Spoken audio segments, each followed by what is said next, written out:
यहाँ को जो कैंप्स है ना, इसके अंदर आने से अलग सी फील होने लग जाती है। मुझे 2-3 बार मुझे ऐसा लगा कि यहाँ कोई बीमार आदमी भी आए तो ठीक हो जाता है। तो जैसा कि हम देखते हैं कि एडोलेसेंस एज में या फिर किशोर अवस्था में कि जैसा कि डिस्ट्रैक्शन माइंड बहुत जल्दी हो जाता है, चाहे वो सोशल मीडिया हो, चाहे गलत फ्रेंड सर्किल हो। कंपटीशन में सब्जेक्ट नॉलेज 80% ही काम आता है, 20% ही एक गेम है। कंपटीशन आपको खेलना आना चाहिए। ज़्यादातर हम देखते हैं कि कंपटीशन लेवल में पेपर इसी हिसाब से सेट किए जाते हैं कि स्टार्टिंग के क्वेश्चन आजकल हार्ड आने लगते हैं। उसको देख के एंजाइटी, स्ट्रेस बच्चों को स्टार्टिंग में ही भर जाती है। मेरे फादर जो हैं वो आर्मी के अंदर हैं, और वो जब भी कोई ऐसी जगह पे जाते हैं, बॉर्डर्स पे जाते हैं या फिर कोई ऐसे भी अनडेवलप्ड एरियाज़ में जाते हैं, तब वो देखते हैं कि लोगों को कितनी ज़्यादा मुश्किलें सहन करनी पड़ रही हैं। ऐसा मेरे को पिता हमेशा कहते हैं कि 10th बोर्ड, 12th बोर्ड ये सब तो अन्य सारी चीज़ें हैं, चिड़िया की आँख तुम्हारा एक ही लक्ष्य है, प्रशासनिक सेवा में जाना। बहुत सारे ऐसे लोग हैं अभी भी जिनको बहुत बेसिक एमिनिटीज़, वाटर फैसिलिटीज़ हो गई, सैनिटेशन फैसिलिटीज़, हेल्थ फैसिलिटीज़, ऐसी कोई भी चीज़ें नहीं मिल रही हैं। अपनी कमियों को ढूंढते रहो, अपने माइनस पॉइंट जान लो।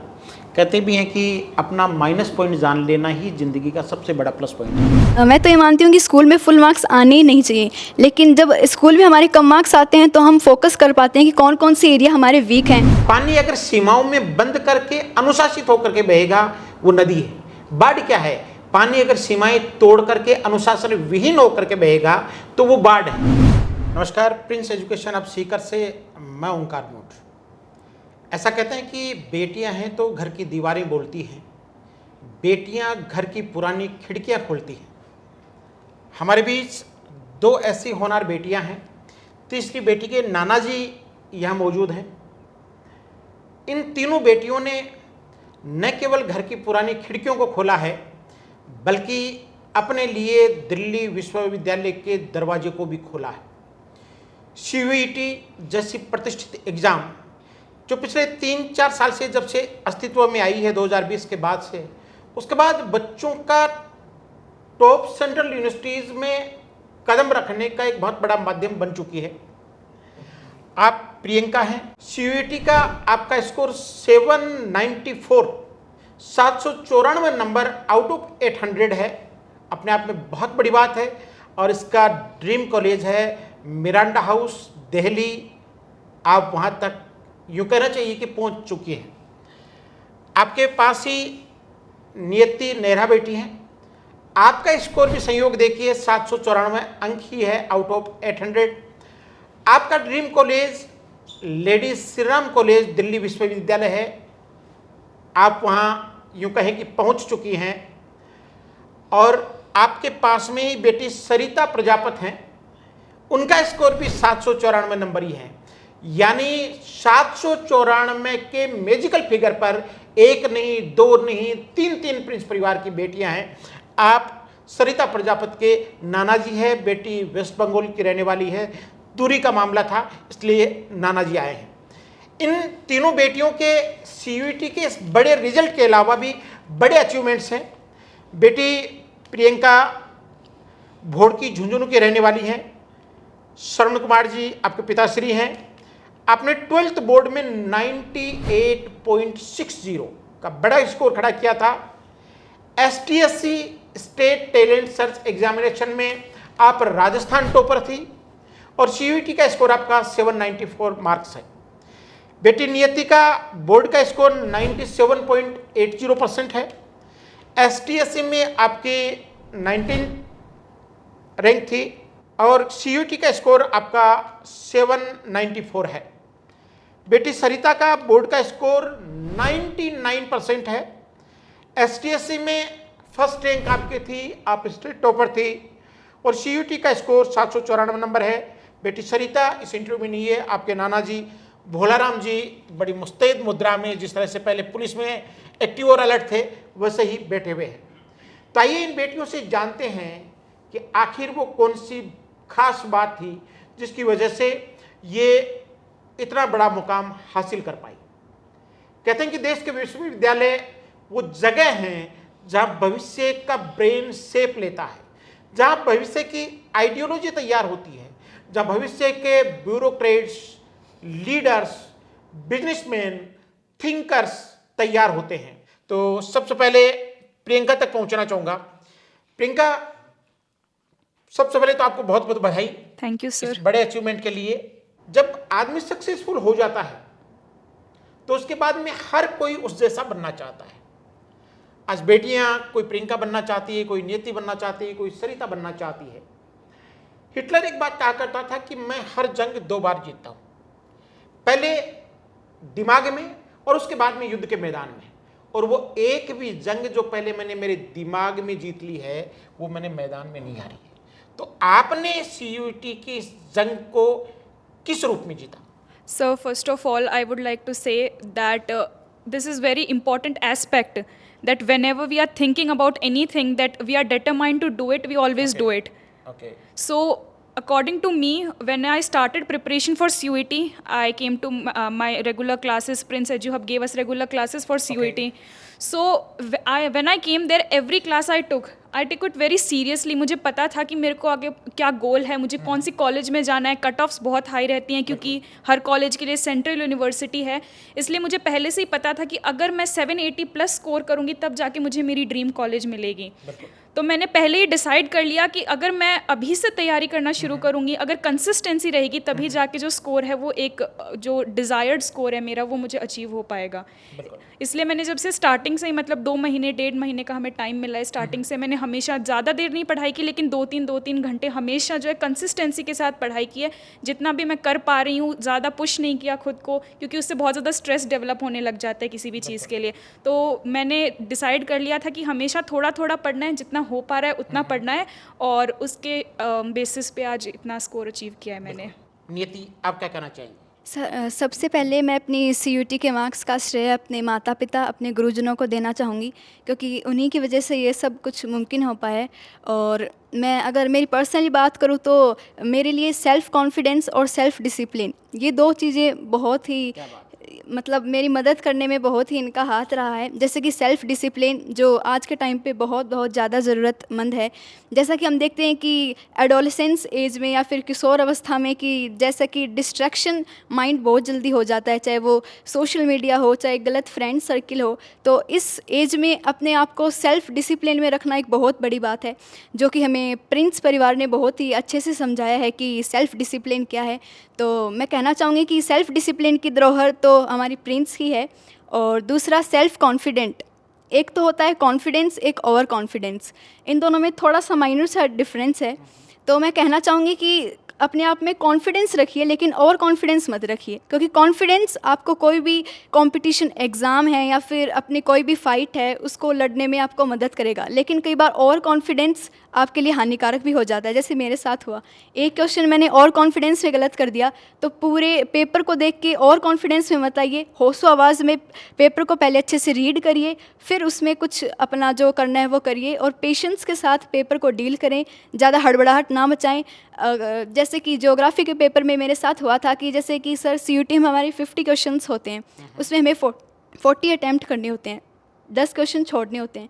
तो मैंने ज्योग्राफी का पेपर जो ही देखा, मेरा सेट डी था, और उसमें स्टार्टिंग के मैंने जो ही 4 क्वेश्चन पढ़े उसमें मेरे को 3 नहीं आ रहे थे और सिर्फ 1 क्वेश्चन आ रहा था।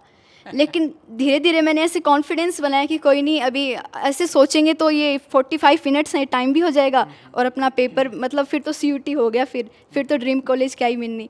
तो मैंने पेशेंस के साथ 1 क्वेश्चन को डील किया, 3 क्वेश्चन को साइड में रख के फटाफट आगे वाले जितने क्वेश्चन किए वो सारे मेरे लगभग सारे आ रहे थे क्वेश्चंस, और फिर मैंने 40 आउट ऑफ 40 क्वेश्चन अटैम्प्ट करके और ज्योग्राफी में 200 का स्कोर बनाया।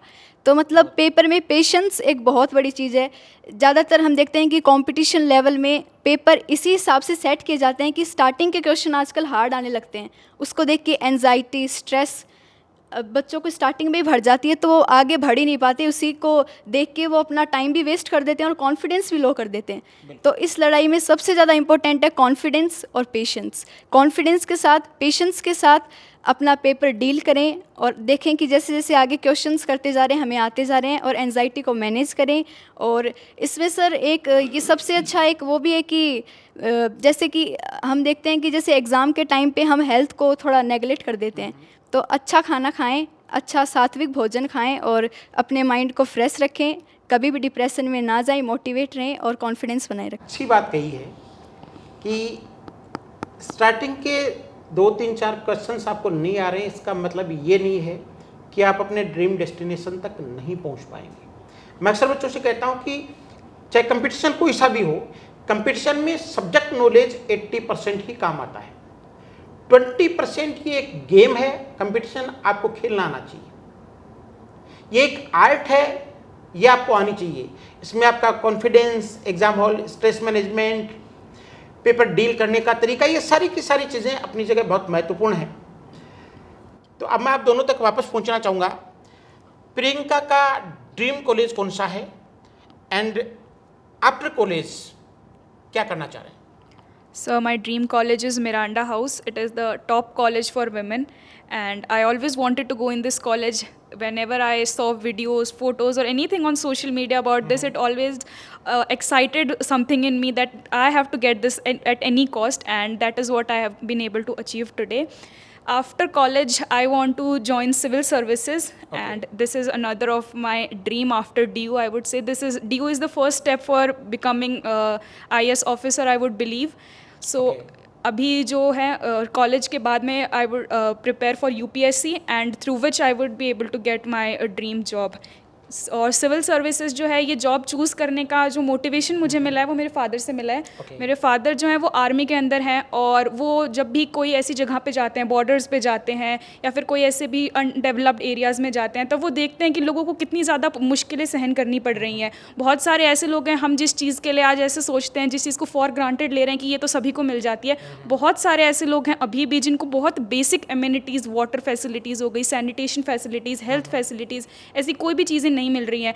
आई वुड बिलीव कि इसका एक रीज़न ये भी है कि हमारे जो पॉलिटिशियंस हैं बहुत सारे, वो इस के लिए कुछ कर नहीं रहे हैं, क्योंकि वो अनएजुकेटेड हैं, उन्हें लोगों की प्रॉब्लम्स के बारे में पता नहीं है। जब वो लोग इलेक्शंस लड़ते हैं तब ये सब देखते हैं, लेकिन उसके बाद में नेगलेक्ट कर देते हैं। यही मैं बोलूँगी कि ब्यूरोक्रेट्स बहुत सारे हैं जो बहुत कुछ करना चाहते हैं, लेकिन किसी ना किसी लिमिटेशन की वजह से जो है वो अपने गोल को अचीव नहीं कर पा रहे हैं। बहुत सारे ब्यूरोक्रेट्स बहुत अच्छा काम भी करते हैं, तो मैं भी उन्हीं में से एक बनना चाहती हूँ। आई डोंट केयर कि लोगों को बहुत सारा क्या घूस दे रहे हैं आजकल लोग, बहुत ज़्यादा ये सिस्टम चल रहा है, लेकिन इससे मुझे ये, इसलिए मैंने सिविल सर्विसेज ज्वाइन नहीं की है। मैं चाहती तो इसके लिए मेरे पास और बहुत जॉब ऑप्शंस थे जो मैं चूज़ कर सकती थी, लेकिन सिविल सर्विसेज चूज़ करने का सिर्फ एक यही मोटिव है कि मैं लोगों की मदद करना चाहती हूँ। जिन लोगों की मदद बाकी लोग किसी भी वजह से नहीं कर पाए हैं, मैं जितना हो सके अपने दम पे उनकी मदद करना चाहती हूँ। IAS बनने के पीछे जो मोटो है वो बहुत गहरा है कि मैं लोगों की लाइफ में चेंज लाना चाहती हूँ,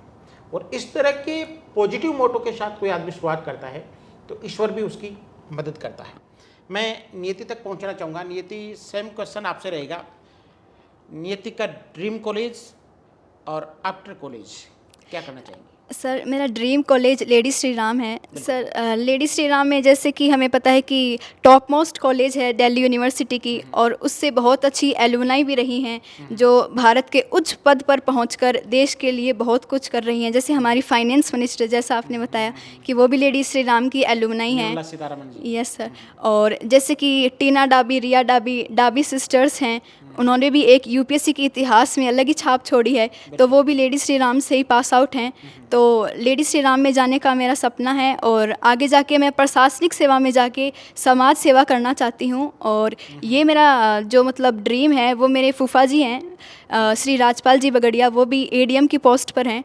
तो उन्हें देख के मेरा ऐसा सपना उभरा, क्योंकि उनमें ख़ास बात ये है कि वो मतलब हमेशा लोगों की समाज सेवा, मतलब जो गरीब स्तर पर भी है, निम्न स्तर पर भी है, उन लोगों की भी हमेशा सहायता करते हैं। और मेरे पिताश्री मेरे को हमेशा ये कहते रहते हैं कि देखो बेटा, जैसे तुम्हारे फूफा जी सब लोगों की मदद करते हैं, लाखों लोगों का भला करते हैं, लाखों लोग इन्हें दुआ देते हैं, एक दिन तुम्हें भी ऐसे पद पर पहुंचकर गरीब लोगों का और जो निम्न स्तर पर आते हैं उन लोगों का भला करना है, और आगे समाज सेवा में जाना है, प्रशासनिक सेवा, इससे मतलब प्रशासनिक सेवा में जाके समाज सेवा करना है। और सर, आगे जाके मेरा एजुकेशन और वुमेन एम्पावरमेंट पे ख़ास तौर से फोकस रहेगा।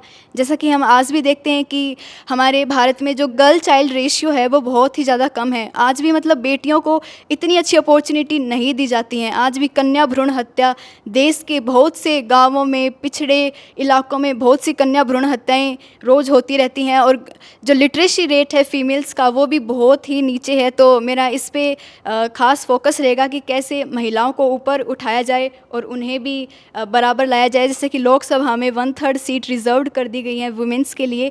ऐसे ही नई नई स्कीम्स आएँ, गवर्नमेंट से हम मांग करें कि विमेंस के लिए भी ऐसी स्कीम्स लाएं जिनसे उनका स्तर बढ़ सके और लिटरेसी लेवल एटलीस्ट 50-50% हो सके। छोटी छोटी उम्र के बच्चों की कितनी गहरी वैचारिक समझ और पकड़ है, ये आप दोनों जो बोल रही थी मैं बहुत गहराई से महसूस कर रहा था। और जो ड्रीम्स आपके हैं, निसंदेह आप एक बड़ी कुर्सी पर बैठ करके उन ड्रीम्स को पूरा करेंगे, सोसाइटी की सर्विस करेंगे, क्योंकि यही ऐसा फील्ड है जिसमें नेम और फेम के साथ साथ आपको समाज की सेवा करने का भी सौभाग्य मिलता है। तो छोटे छोटे एक सैनिक की बेटी जब बड़ी कुर्सी पर बैठेगी, एक सामान्य से गांव की बच्ची जब बड़ी कुर्सी पर बैठेगी, तो मुझे एक शेर याद आता है कि कुछ गांव से आए हैं, कुछ घाटी से आए हैं और बड़े ओहदों पर बैठे सब लोग माटी से आए हैं। जब ये माटी से निकले हुए बच्चे बड़े ओहदों पर बैठेंगे तो ये उस माटी से लिपटे हुए लोगों के बारे में सोचेंगे, समाज के अंतिम पंक्ति में बैठे हुए लोगों के बारे में भी सोचेंगे। तो प्रियंका मिर्जा गालिब का एक शेर है कि रगों में दौड़ते फिरने के हम नहीं कायल, जब आँख ही से न गिरा तो फिर लहू क्या है। आपका क्या मानना है कि आदमी की लाइफ में जो जुनून, पैशन जो वर्ड होता है, उसका सक्सेस में कितना बड़ा रोल है? पैशन सर, सबसे पहले अगर हम सक्सेस की बात कर लेते हैं तो पैशन ही वर्ड सबसे पहले जो है हम उसको डिस्क्राइब करते हैं। किसी भी चीज़ में किसी को भी सुन लीजिए, कोई मोटिवेशनल स्पीकर है, सब पैशन की बात करते हैं। अगर आपका पैशन, ऐसा कहते हैं कि आपका पैशन अगर आपका प्रोफेशन बन जाता है तो आप में दुनिया बदलने की ताकत आ जाती है। यस सर, यही बात है कि अगर आप डिटरमाइंड हैं किसी भी चीज़ को लेके तो वो ज़रूर होती है। पैशन है, अगर मैं चाहती हूँ कि मैं सिविल सर्विसेज ज्वाइन करना चाहती हूँ, मैंने सोच लिया दिमाग के अंदर। हमारे टीचर्स एक बहुत अच्छी चीज़ बताते हैं जो मैं यहाँ मेंशन करना चाहूँगी, जो कि है 3 Ds का फॉर्मूला।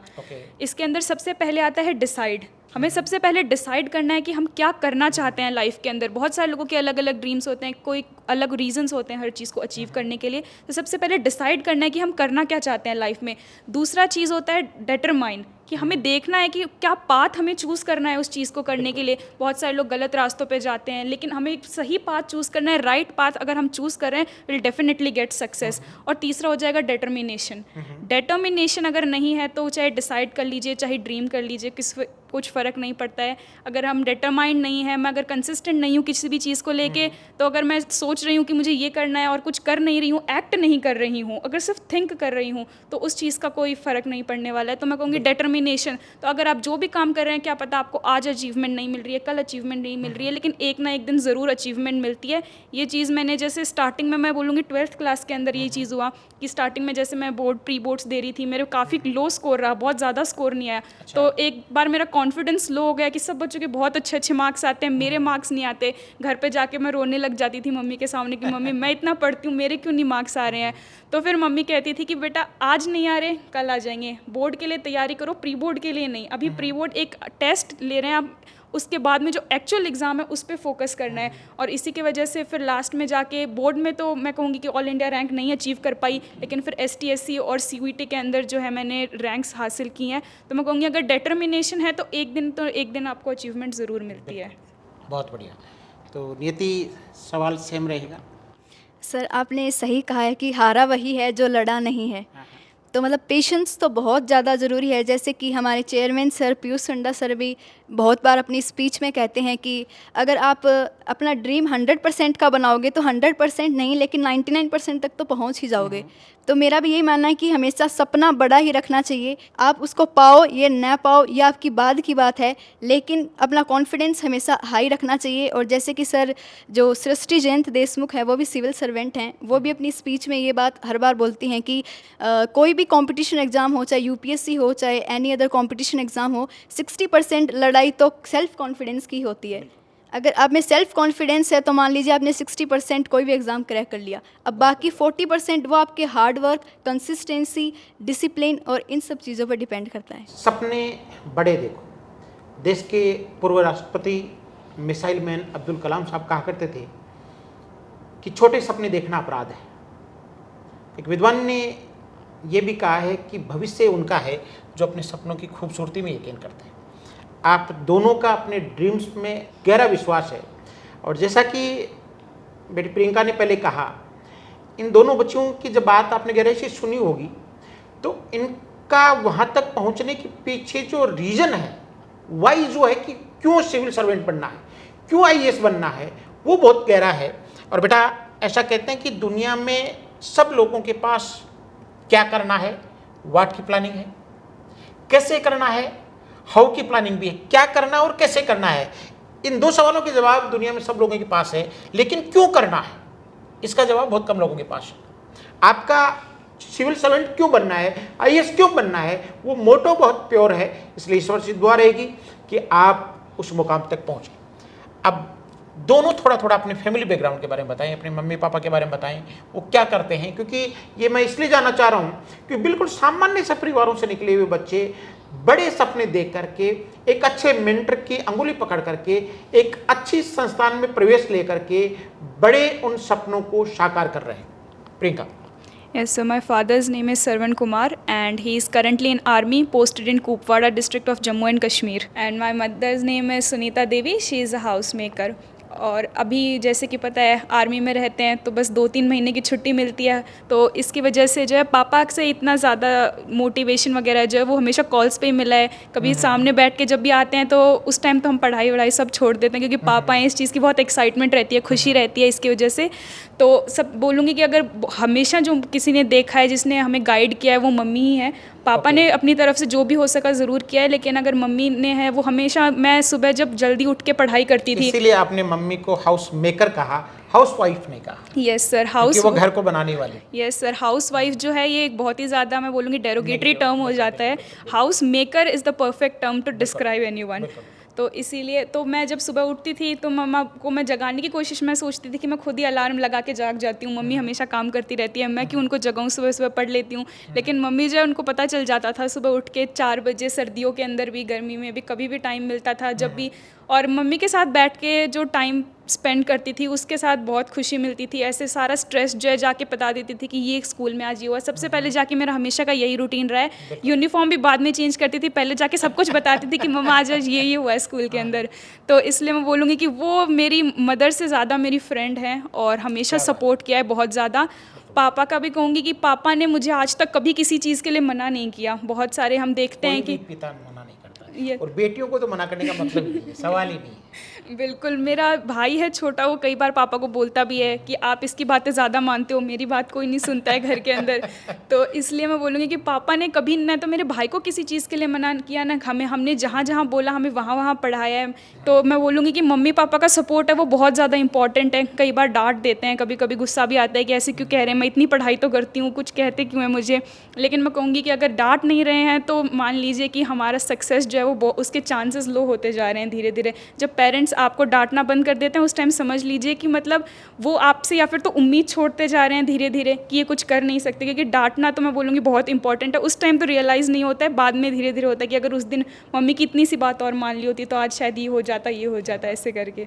तो इसलिए मैं बोलूँगी मम्मी पापा का सपोर्ट बहुत ज़्यादा रहा है लाइफ में। क्या बात है, मम्मी को कितने अच्छे शब्दों में डिफाइन किया है, मम्मी के कंट्रीब्यूशन को कितना सैल्यूट प्रियंका ने किया है। और इसलिए कहते हैं कि घर के आंगन में चलती फिरती अजा देखी है, मैंने जन्नत तो नहीं देखी लेकिन माँ देखी। माँ जन्नत है, माँ हेवन है, माँ स्वर्ग है। तो वापस नियति तक पहुंचना चाहेंगे। सर मैं आपको बताना चाहूँगी कि मैं भी बहुत सामान्य परिवार से ही हूँ और मैं गांव सावलोद बुहाना तहसील और झुंझुनू ज़िले की निवासी हूँ। और मेरे पिता श्री नवीन कुमार नेहरा कॉन्ट्रैक्टर हैं और मेरी माता श्रीमती परमिला देवी एक गृहिणी हैं। और माता पिता का बचपन से ही बहुत ज़्यादा सपोर्ट रहा है। हालांकि जैसे कि मेरा 12th का बोर्ड का रिज़ल्ट आया तो मैंने उसमें 97.80% हासिल किए, तो मैं उतनी खुश नहीं थी बिल्कुल भी, क्योंकि ऐसा लग रहा था कि 1-2 नंबर भी और आ जाते तो ऑल इंडिया रैंक टॉप 10 में शायद मैं आ पाती। तो उसमें भी मेरे को माता पिता ने बिल्कुल हताश नहीं किया और वो बोले कि ये तो 12th बोर्ड 10th बोर्ड ये तो छोटी मोटी चीज़ है। और मेरे पिता हमेशा एक मुझे ये कथा सुनाते रहते हैं कि जैसे कि गुरु द्रोणाचार्य हैं, उन्होंने अर्जुन से पूछा और बाकी सब और भी पांडवों से पूछा कि तुम्हें क्या दिख रहा है, तो सब ने कुछ बताया कि किसी को पहाड़ दिख रहा है, किसी को बादल दिख रहे हैं, किसी को पेड़ दिख रहे हैं। लेकिन जब अर्जुन से पूछा गया कि गुरु द्रोणाचार्य ने कि तुम्हें क्या दिख रहा है, तो उसने कहा कि मेरे को चिड़िया की आँख दिख रही है। ऐसा मेरे को पिता हमेशा कहते हैं कि 10th बोर्ड 12th बोर्ड ये सब तो अन्य सारी चीज़ें हैं, चिड़िया की आँख तुम्हारा एक ही लक्ष्य है, प्रशासनिक सेवा में जाना, उस पर ध्यान दो, छोटी मोटी सफलता असफलता को लेके बिल्कुल भी निराश मत हो। तो मेरे पेरेंट्स हमेशा ही मेरे लिए मोटिवेशन का एक सबसे बड़ा एक सागर रहे हैं। और जैसे कि किसी की कुछ हॉबी होती है, किसी की डांस म्यूज़िक, मेरी कोई ख़ास हॉबी नहीं है, मेरी हॉबी मेरे माता पिता से बात करना ही है। उनसे मैं अपनी जितनी भी सारी चीज़ें हैं वो शेयर करती हूँ और उनसे पूछती हूँ कि मेरे को कैसा करना चाहिए। कोई भी मेरे ऐसे दुविधा आती है तो वो मेरे को बताते हैं कि तू ऐसा कर, उनकी राय मानती हूँ। और जैसा कि प्रियंका ने बताया कि एक माँ का रोल बहुत ज़्यादा रहता है, क्योंकि पिता तो हमारे भारत में जैसे कमाने का अधिकार पिता को दिया जाता है और माता को बच्चों के पालन पोषण का अधिकार दिया जाता है। तो माता का मेरे जीवन में भी बहुत बड़ा रोल रहा है कि जैसे कि सुबह 3 बजे 4 बजे एग्ज़ाम में उठना, तब दूध देना और सारी चीज़ें, सर्दियों में गर्म पानी की व्यवस्था करना, ये सब। और जैसे कई बार 11-12 बजे तक भी पढ़ना होता है बोर्ड्स वगैरह में, तो मेरी माता भी हमेशा ध्यान रखती थी और मेरे साथ ही सोती थी, वो ऐसे कभी मेरे से पहले नहीं सोती थी। माँ तब तक जागती थी जब तक बेटी रात को पढ़ रही है, दिन में घर का काम। प्रियंका ने भी कहा कि मैं जब 4:30 का अलार्म लगाने की सोचती थी तो मम्मी 4 बजे मेरे से पहले उठ जाती थी। कितना सेक्रीफाइस पेरेंट्स करते हैं। शेर है बहुत अच्छा कि राह से मत पूछो कि राहगीर कहाँ तक जाएगा, नदी से मत पूछो कि नीर कहाँ तक जाएगा, उठाओ धनुष खींचो कमान और साधो निशाना, ये बाद में देखा जाएगा कि तीर कहाँ तक जाएगा। लेकिन जिस शिद्दत के साथ आपने कमान खींची थी, आपका तीर बिल्कुल निशाने पर गया है, मिरांडा हाउस तक गया है, लेडी श्री राम कॉलेज तक गया है। दोनों बेटियों को बहुत बहुत बधाई। थैंक यू अब सर। मैं बेटी सरिता प्रजापति के नाना जी यहाँ हैं, कैसा लग रहा है दोहिती की इस बड़ी उपलब्धि पर? बहुत अच्छा लग रहा है सर, ये सब आप लोगों के प्रयास से। ये वहाँ पहले ये वहाँ सिलीगुड़ी पढ़ती थी 10th, वहाँ सिलीगुड़ी में 10th पास। वैसे मूल रूप से राजस्थान से रहने वाली है, तो वहाँ बिजनेस है उनका, इसलिए वहाँ सेटल हो गए। वहाँ दुकान है, मकान है वहाँ पर। अच्छा। तो वहाँ से सिलीगुड़ी 90 किलोमीटर पड़ती है उनके यहाँ से, वहाँ पढ़ती थी, हॉस्टल में रहती थी। 10th वहाँ से पास की। ओके। बंगाल टॉप आई थी 10th के अंदर। अच्छा, 10वीं में बंगाल को टॉप किया था। बंगाल तो साहब बहुत फर्टाइल माइंड के लोगों का है। इसलिए गुरुदेव रविंद्रनाथ टैगोर या जो इंटेलेक्चुअल लोग खूब हुए हैं बंगाल में। नहीं तो पहले में साहब आजकल क्या कल्चर बदल गया। अच्छा। तो उसने कहा कि मैं कल्चर जचता नहीं, हाँ हाँ। तो मैं राजस्थान में पढ़ूंगी। अच्छा। यहाँ जब तो यहाँ आई, कहाँ पढ़ूँ, देख लेते अच्छा लगे तो ये वहाँ जयपुर जाके आई। पहले जयपुर में देख के आई यूनिवर्सिटी और दूसरी कॉलेजें देख के। फिर यहाँ क्या कि मेरा भांजा है सालासर सेटल हो गया नगर। अच्छा। उसकी बच्ची पढ़ती है मोनिका। अच्छा। उसके साथ आई, तो उसको यहाँ का कल्चर अच्छा लगा। अच्छा। तो उसने कहा मैं तो यहाँ प्रिंस के अंदर यहाँ एडमिशन लूँगी। वैसे पढ़ने में होशियार थी, अपने आप यहाँ पढ़ती थी वो, बाकी खाना बहुत कम खाती थी। अच्छा। खाना आजकल के बच्चे कम ही खाते हैं, दुबली चूजी हो गए। दुबली पलती रहती है। उसको कहते हैं खाना खाया कर दूँ, तो जितनी पड़ती है खाना भी खाया कर, लेकिन खाना वाना ध्यान ही नहीं करता। जाके मैं यहाँ हॉस्टल में कई बार मिलने के लिए यहाँ आया, तो बातों के अंदर और जो वार्डन वगैरह रहते, ये तू तो खाना नहीं खाते, नाना जी को तो खाना खिला लिया मेज़ बंद हो जाएगी। तो उसने आज जब सम्मान समारोह की बात आप तक पहुंची तो उसने कहा होगा कि नाना जी आप जाना, मेरा सम्मान आप लेके आना। हाँ, तो आपने कल 2-3 दिन से कह रही थी मेरे को। फिर आज मैं यहाँ शिकर में आया तो उन्हें अभी टाइम है, पहली वो और दांत की प्रॉब्लम थी उसकी नानी जी के, तो डॉक्टर के पास चला गया। नाना जी आप पूछे कि नहीं पूछे? मैंने कहा अभी पूछने वाला। दूसरी बात, यहाँ को जो कैंप्स है ना, इसके अंदर आने से अलग सी फील होने लग जाती है। अच्छा, कैंपस में मुझे 2-3 बार मुझे ऐसा लगा कि यहाँ बीमार आदमी भी आए तो ठीक हो जाता है। चलो, तो दोहिती की इस बड़ी उपलब्धि पर आप सबको बहुत बहुत बधाई। बहुत सारी बच्चियाँ अब प्रियंका बनना चाहेंगी, नियति बनना चाहेंगी। Miranda house, lady Shri Ram college, Hindu college, ये सबको सपने में दिखते हैं, लेकिन धरातल पर बहुत कम लोग वहाँ तक पहुँच पाते हैं।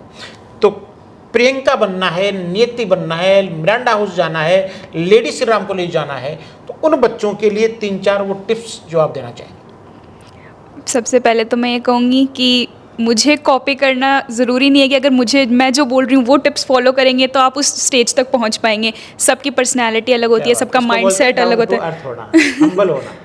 तो सबका माइंडसेट अलग होता है। लेकिन फिर भी मैं कुछ टिप्स हैं जो शेयर करना चाहूँगी जिसने मुझे हेल्प किया और श्योरली सबको हेल्प कर ही सकती हैं।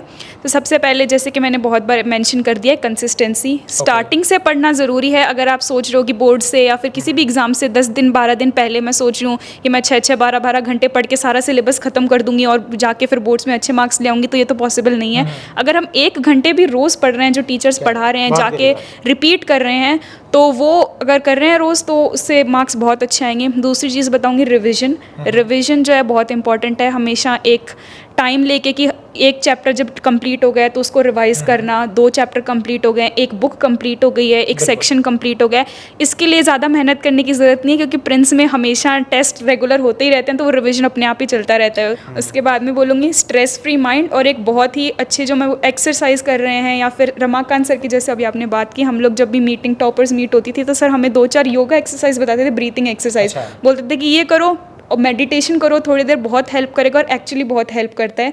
मैंने सर की टिप मान के और बोर्ड से कुछ 1 महीने पहले जो है सुबह ज़्यादा देर तो मेडिटेशन नहीं हो पाता है, लेकिन 5-10 मिनट जो है कोशिश की, और जो इन्होंने 2-4 ब्रीदिंग एक्सरसाइजेस बताई थी वो फॉलो करने की कोशिश की, और पूरे दिन जो है एनर्जी है वो अलग ही लेवल की रहती है, पढ़ने में भी ज़्यादा ध्यान रहता है। उसके बाद में एक और चीज़ बोलूँगी कि जो है खाना जो है बहुत अच्छा खाना है। तो हेल्दी खाना मैं ऐसे बोलूँगी कि बाहर का खाना है वो जितना ज़्यादा एग्ज़ाम्स के टाइम एटलीस्ट अवॉइड करना चाहिए। मैं तो इस टाइम जब CUT से पहले भी, STS से पहले, बोर्ड से एग्ज़ाम से पहले जितना हो सकता था घर का अच्छा खाना जो भी मिल रहा है, जितना भी मिल रहा है, वैसे तो खाना खाने में जैसे कि आजकल हम लोग कोई फ्रेंड्स ये इंटरव्यू देखेंगे तो कहेंगे ये बात बोलनी जरूरी थी क्या, मम्मी बाहर नहीं खाने दे रही। बाहर तो सर मम्मी तो हमेशा ही मना करती है, चाहे कभी खा लो, एग्ज़ाम से पहले खा लो, कभी भी बोलते हैं तब भी मना ही कर देती हैं, लेकिन फिर भी मतलब मन करता है तो खा लेते हैं कभी कभी, लेकिन वो अलग चीज़ है। लेकिन एग्ज़ाम से पहले एटलीस्ट अवॉइड करना चाहिए ये सारी चीज़ें। अगर आपकी बॉडी हेल्दी रहेगी तो माइंड अपने आप हेल्दी रहेगा। लेजीनेस वगैरह ये सारी प्रॉब्लम्स जो भी होती हैं एग्ज़ाम से पहले कि पढ़ने का मन नहीं कर रहा होता है, सोने का मन ज़्यादा करता है, ये सारी चीज़ें ये अच्छे खाने से अवॉइड की जा सकती हैं। तो बस यही सारे टिप्स हैं, और मैं बोलूँगी कि आप अपने लेवल पे जो भी कर रहे हैं बहुत अच्छा कर रहे हैं, जितना आपसे हो रहा है आप अपने लेवल पे पूरा कर रहे होंगे। ज़रूरी नहीं कि हर इंसान टॉपर बने, लेकिन हर फील्ड उसके गॉड जो है हर इंसान में अलग टैलेंट देता है। ज़रूरी नहीं कि हर कोई एकेडमिक फील्ड के अंदर, मैं भी हमेशा चाहती हूँ कि मैं जब स्पोर्ट्स वाले अचीवमेंट्स देखती हूँ तो मुझे लगता है कि मैंने कभी स्पोर्ट्स में कुछ नहीं किया, मैंने तो मुझे कोई गेम नहीं आता खेलना, मैंने जाके कोई गेम नहीं खेला है, कोई डिस्ट्रिक्ट लेवल, स्टेट लेवल मुझे भी गेम खेलना था, तो वो हमेशा मन में थोड़ा बहुत रहता है। लेकिन वो उनका अचीवमेंट्स है, वो ये मेरे अचीवमेंट्स है, तो सबके डिफर करते हैं, और इसलिए आप जो कर रहे हैं वो बहुत अच्छा कर रहे हैं। क्या बात है, बहुत बढ़िया। तो अब नियति अपनी टिप्स बताएगी। सर जैसा कि प्रियंका ने बोला कि हमें किसी को कॉपी करने की ज़रूरत नहीं है, क्योंकि सबका इन्वायरमेंट, सबकी स्ट्रेंथ, सबकी वीकनेस, सबकी पर्सनैलिटी अलग अलग होती है। किसी को सुबह जल्दी उठकर पढ़ना पसंद है, किसी को देर रात तक पढ़ना पसंद है। जैसे कि मुझे सुबह की आदत रही है बचपन से, मैं सुबह 3-4 बजे उठ के पढ़ने वाली स्टूडेंट हूँ। मेरे को रात को खाना खाते ही नींद आ जाती है, तो मैं 9-10 बजे जल्दी सोने वाली और सुबह जल्दी उठ के पढ़ने वाली हूँ। तो आप अपने हिसाब से देखें कि जो आपका इन्वायरमेंट है या फिर जो आपकी हैबिट है, according if you want to rise before sunrise, हाँ, जो आपके अकॉर्डिंग आपको सूटेबल लगे वैसा करिए, किसी की बातों को फॉलो करने की ज़रूरत नहीं है। और सर पूरी जैसे भी कोई लड़ाई है तो इसमें मैं फर्स्ट नंबर कॉन्फिडेंस को देना चाहूँगी, क्योंकि पूरी लड़ाई कॉन्फिडेंस की ही है कि पहले अपना टारगेट सेट करें कि आपको क्या करना है, और अपना एक पहले गोल डिसाइड करें, एम डिसाइड करें, और अपना टारगेट सेट करें और कॉन्फिडेंस बनाए रखें। जैसे कि स्टार्टिंग में सभी के मार्क्स ही कम आते हैं, 800 आउट ऑफ 800 हमारे भी नहीं आई स्टार्टिंग में CUT स्कोर्स में। तो अपने लगातार अपने टीचर्स के कांटेक्ट में रहें और अपने पेरेंट्स से डील करते रहें, उनसे बात करते रहें, अपना कॉन्फिडेंस लूज़ ना होने दें, हमेशा अपने कॉन्फिडेंस को बूस्ट रखें।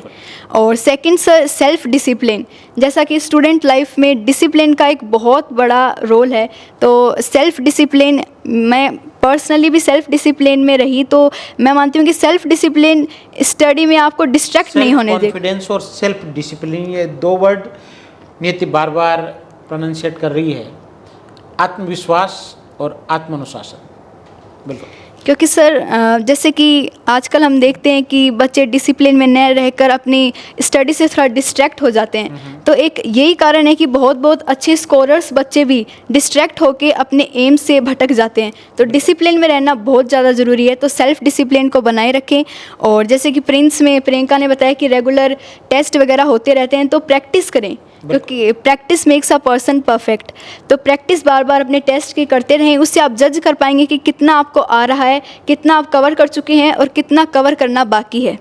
उससे आपको पता चलेगा कि जो जो एरियाज़ आपके वीक हैं उन पे अपन काम करें। और मैं तो मानती हूँ कि फुल स्कोर आने ही नहीं चाहिए स्कूल में, तो क्योंकि स्कूल में ही फुल स्कोर्स आ जाते हैं तो हमें पता नहीं चलता। आपके हिसाब से अपनी कमियों को ढूंढते रहो, अपने माइनस पॉइंट जान लो।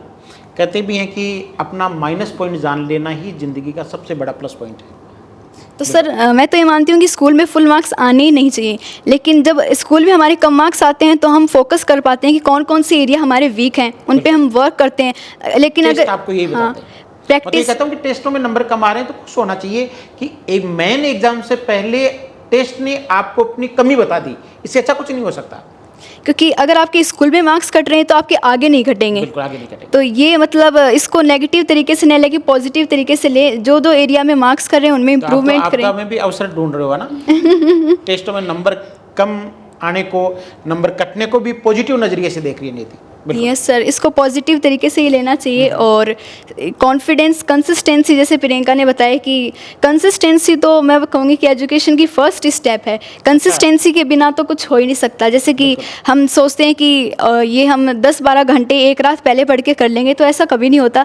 डेली 5-6 घंटे पढ़ते रहें और रिविज़न रेगुलर बेसिस पे करते रहें और आपको इस तरीके से अपनी सफलता ज़रूर हासिल होगी। बिल्कुल। नियति ने बार बार एक शब्द काम में लिया, अनुशासन, डिसिप्लिन, अनुशासन, और ये भी कहा कि स्टूडेंट लाइफ में इसका बहुत बड़ा इंपॉर्टेंस है। मैं बच्चों से अक्सर कहता हूँ कि नदी और बाढ़ दोनों में जो बह रहा है वो पानी है। नदी क्या है?